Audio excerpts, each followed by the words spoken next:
Well, I've come to the end of another long day. And let me tell ya, being an evil villain in space isn't easy.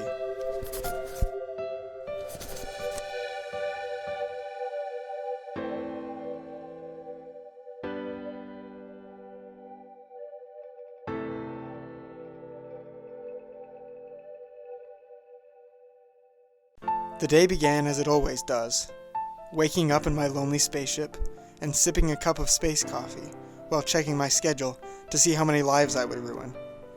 But I also had a bagel today, and it was a really good bagel.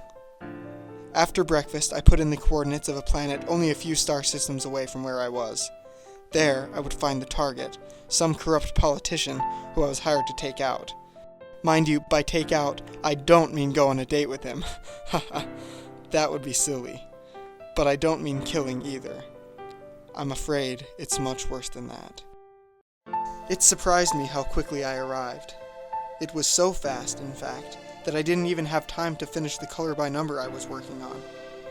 It's still sitting there, unfinished, only a few splotches of red crayon here and there. I never did learn how to color within the lines. Before I knew it, I had arrived at the capital city of the planet, bustling with life, yet seemingly as cold and as empty as space itself. I soon found myself standing outside the target's home. There was one problem, though. There was a guard standing outside, too, and she looked like the type of guard who wouldn't let a stranger just go through the door she was guarding. But despite how much of an inconvenience she was, I couldn't help but think how much I liked the boots she was wearing. Her space gun was pointed right at me, and I was seemingly unarmed. But despite the countless possible distractions, such as the space cars whizzing by us, or again, those good-looking boots, I was focused. I was ready, and what she didn't know is that I am also really good at space karate. I asked her to step away from the door. She said no. I said I didn't want to hurt her, but she said I'm sorry I can't let you go inside. She fired at me, but I dodged and disarmed her. Now, I didn't kill that person, but I did injure her, that's for sure. I don't want to go into too much detail, but let's just say that I broke her knees and elbows. I quietly walked inside, my new boots making hardly any noise on the soft, cushiony flooring. What was it the Earth people called that? Ah yes, carpet. What a funny word. Carpet. Carpet. Carpet. Huh. The politician sat there, petrified, staying completely still, much like someone who wasn't moving at all. "Are you here to kill me?" he said. I told him no, but that it was much worse than that. He asked me what that meant. What could possibly be worse than death? And to be totally honest, I only said it because it sounded like a cool thing to say.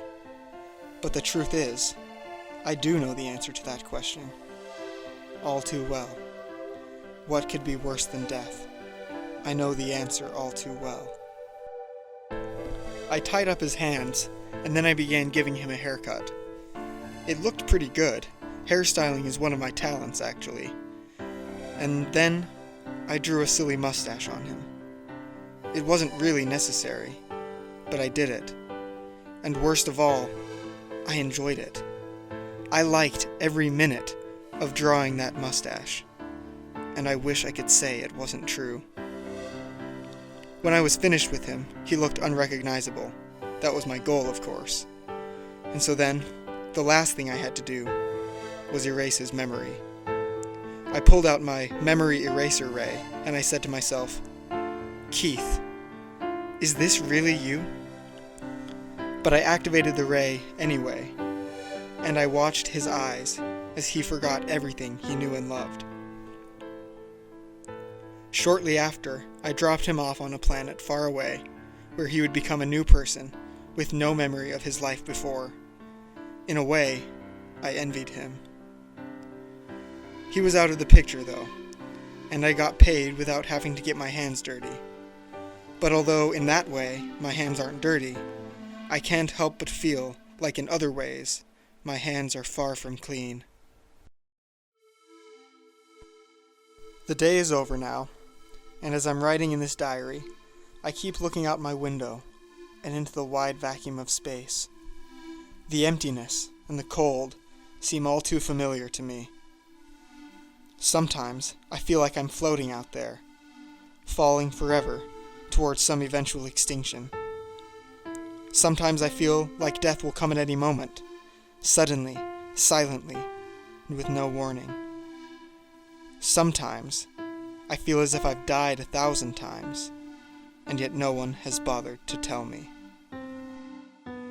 But I'll be done writing now for tonight, and I'll be done looking out the window as well.